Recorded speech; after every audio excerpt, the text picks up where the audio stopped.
Hello friends, 31 मई की news items देख लेते हैं। द हिंदू न्यूज़पेपर से ये 8 न्यूज आइटम्स पिकअप की गई है, इनको डिटेल में डिस्कस करेंगे। पहली न्यूज आइटम है Madras high court stage centres notification on sale of cattle for slaughter in animal markets. तो ये जो हमने 27 मई को डिस्कस किया था, prevention of cruelty to animals rules, जो regulation of livestock market rules notify किए गए हैं, तो इनको अब चैलेंज किया गया है मद्रास हाई कोर्ट। और ये पीआईएल पिटिशन जो फाइल किया गया है वो इन रूल्स की कॉन्स्टिट्यूशनल वैलिडिटी क्वेश्चन कर रहा है, बिकॉज ये फर्स्ट ऑफ ऑल ये रूल्स एक्ट के अगेंस्ट है। तो prevention of cruelty to animals act है 1970 का, उसके अंदर ये रूल्स, उसके लिए ये रूल्स नोटिफाई किए गए हैं। तो it gets powers from this act. तो अगर एक्ट में स्लॉटर ऑफ एनिमल्स अलाउड है तो रूल्स कैसे इसको डिसअलाउ कर सकते हैं। तो आपको याद होगा कि इसके अंदर बायर सेलर के ऊपर रिस्ट्रिक्शंस है, उनको इवन बायर्स को नोटिफाई करना होगा कि वो एग्रीकल्चरलिस्ट है और ये एनिमल को वो स्लॉटर के लिए नहीं खरीद रहे। तो ये सारे प्रोविजंस है। तो इसीलिए ये क्वेश्चन किया गया है कि जब एक्ट परमिट करता है तो ये रूल्स कैसे नहीं अलाउ कर सकते, it can not go beyond the act ऐसे। फिर दूसरा प्रोविजन है कि इवन इसके अंदर specifically prevention of cruelty to animals act में लिखा है कि अगर एक एनिमल सैक्रिफाइस किया जाता है for religion purposes in a particular manner तो वो ऑफेंस नहीं होगा। तो फिर एक्ट जब स्पेसिफिकली मेंशन करता है तो रूल्स क्यों मेंशन करते हैं कि animal sacrifice will be illegal, तो वो क्वेश्चन किया गया है। फिर इवन ये कहा गया है कि ये right to freedom of religion के अगेंस्ट जा रहा है, which is article 25 of fundamental right in the constitution. Even protection of interest of minorities जो अंडर आर्टिकल 29 है वो भी वायलेट हो रहा है। तो ये पॉइंट किया गया है।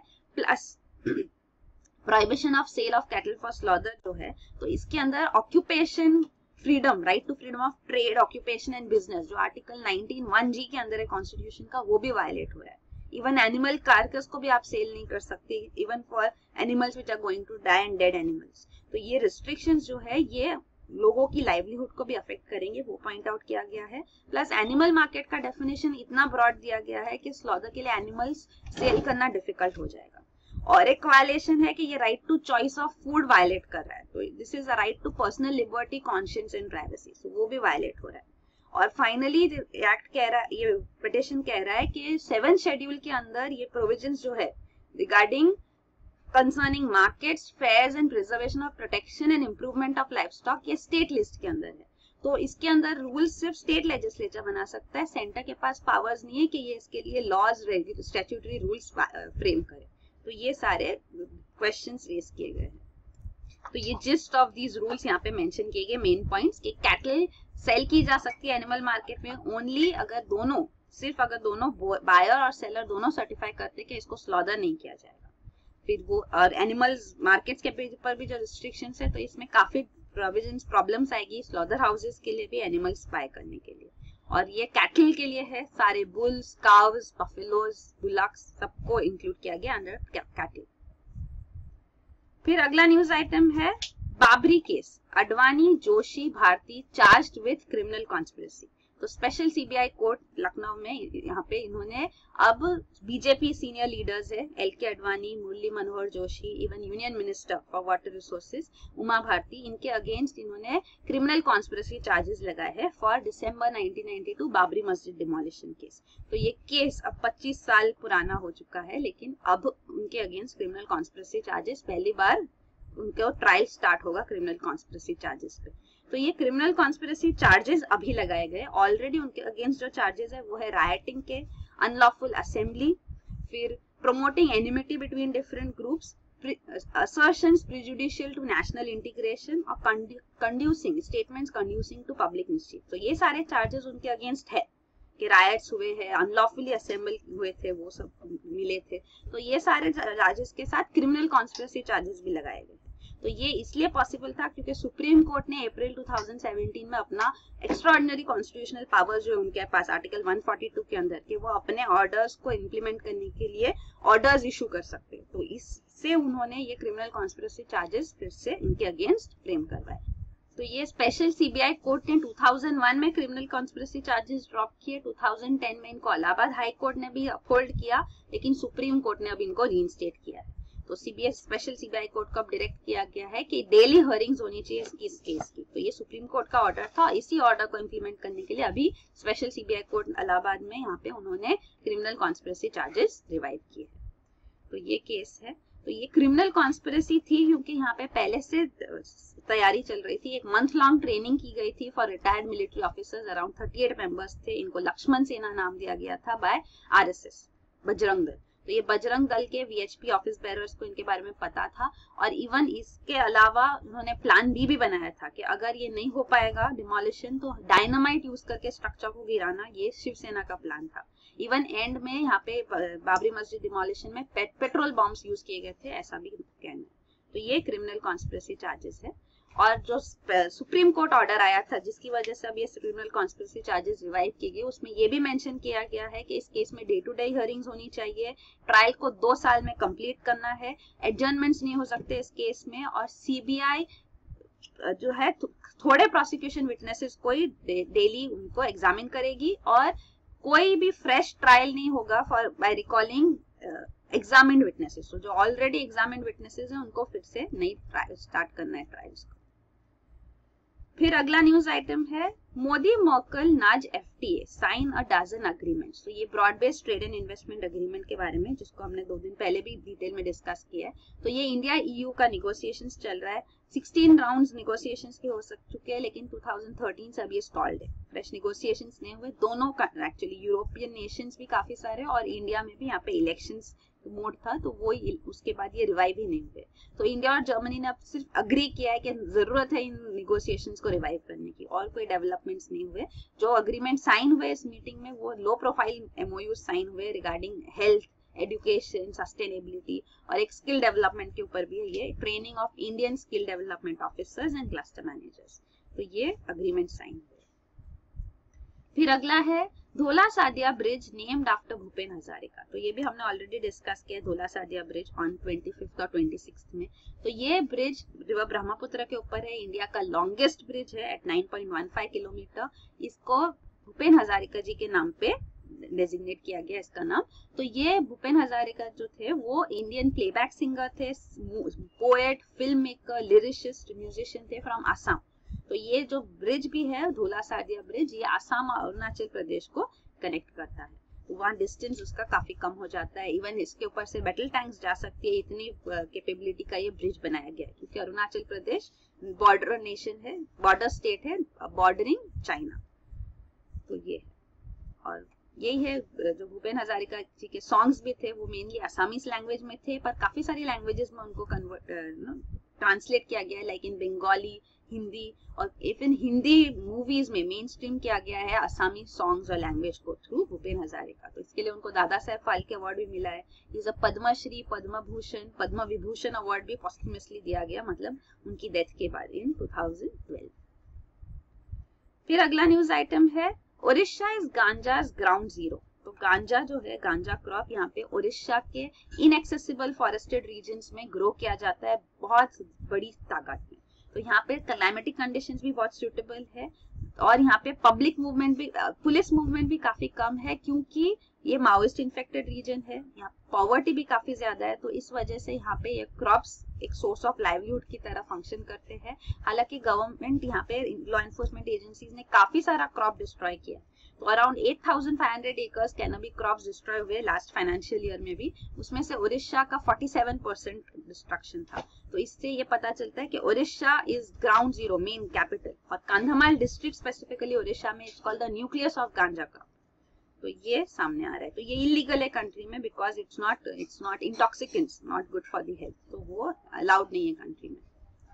फिर अगला न्यूज आइटम है legalising gambling, law panel in moral quandary.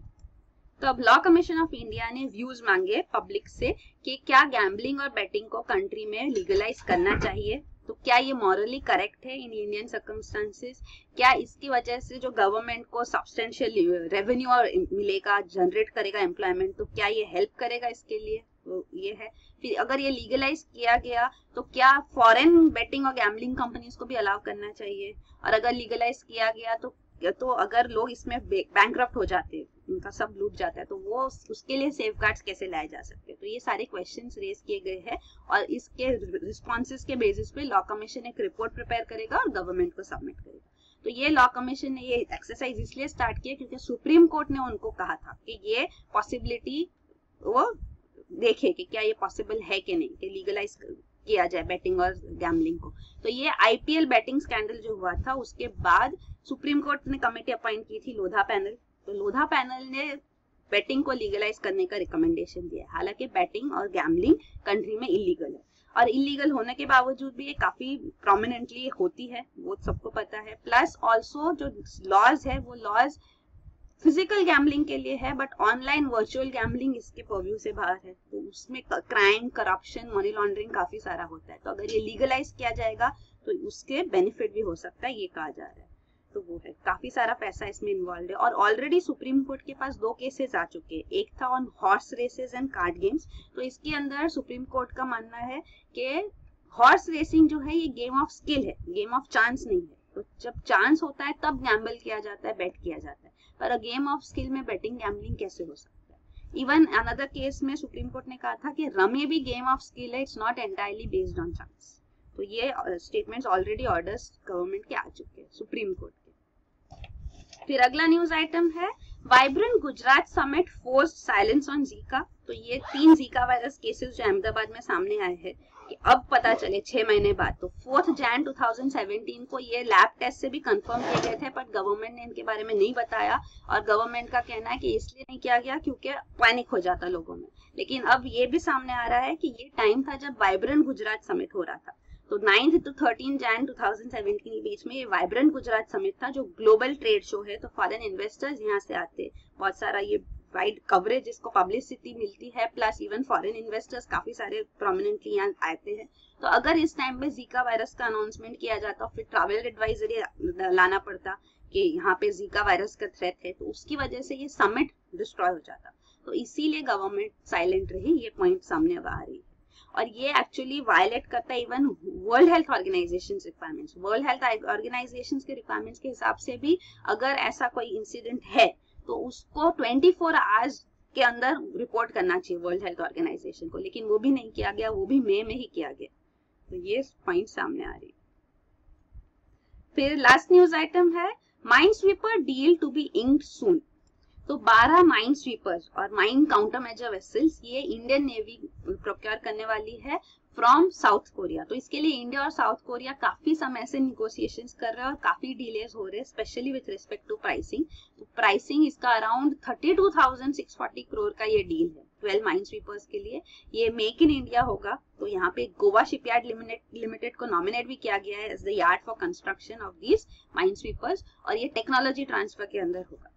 तो ये माइन स्वीपर्स जो है ये जरूरी होते हैं क्योंकि माइंस और एक्सप्लोजिव्स प्लांट किए जाते हैं, एनिमी प्लांट करते हैं, तो ताकि शिप्स जो उनकी तरफ आए उनके हार्बर और एंटर और लीव करे उन हार्बर्स को, तो वहां पे वो फिर ये माइंस डिटोनेट हो सकते हैं और शिप्स डिस्ट्रॉय करते हैं। तो इसीलिए माइन स्वीपर्स जरूरी है ताकि हम अपनी शिप्स को प्रोटेक्ट कर सके।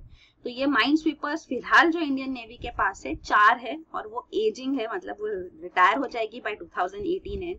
तो इसलिए हमको नए माइन स्वीपर्स चाहिए और अब तक ये डील फाइनल नहीं हुई है। तो डील फाइनल होने के बाद फर्स्ट शिप भी आएगी हमारे पास 3 साल बाद। तो ये मतलब मिनिमम 3 इयर्स डिले तो होगा कि माइन स्वीपर्स होगी नहीं नेवी के पास। तो इसीलिए ये डील फाइनल करना बहुत जरूरी हो गया है। इवन नेवी कहती है कि हमारे ऑल रिक्वायरमेंट्स भी हो गए, 12 से ज्यादा भी हमको बाद में माइन स्वीपर्स लगेंगे।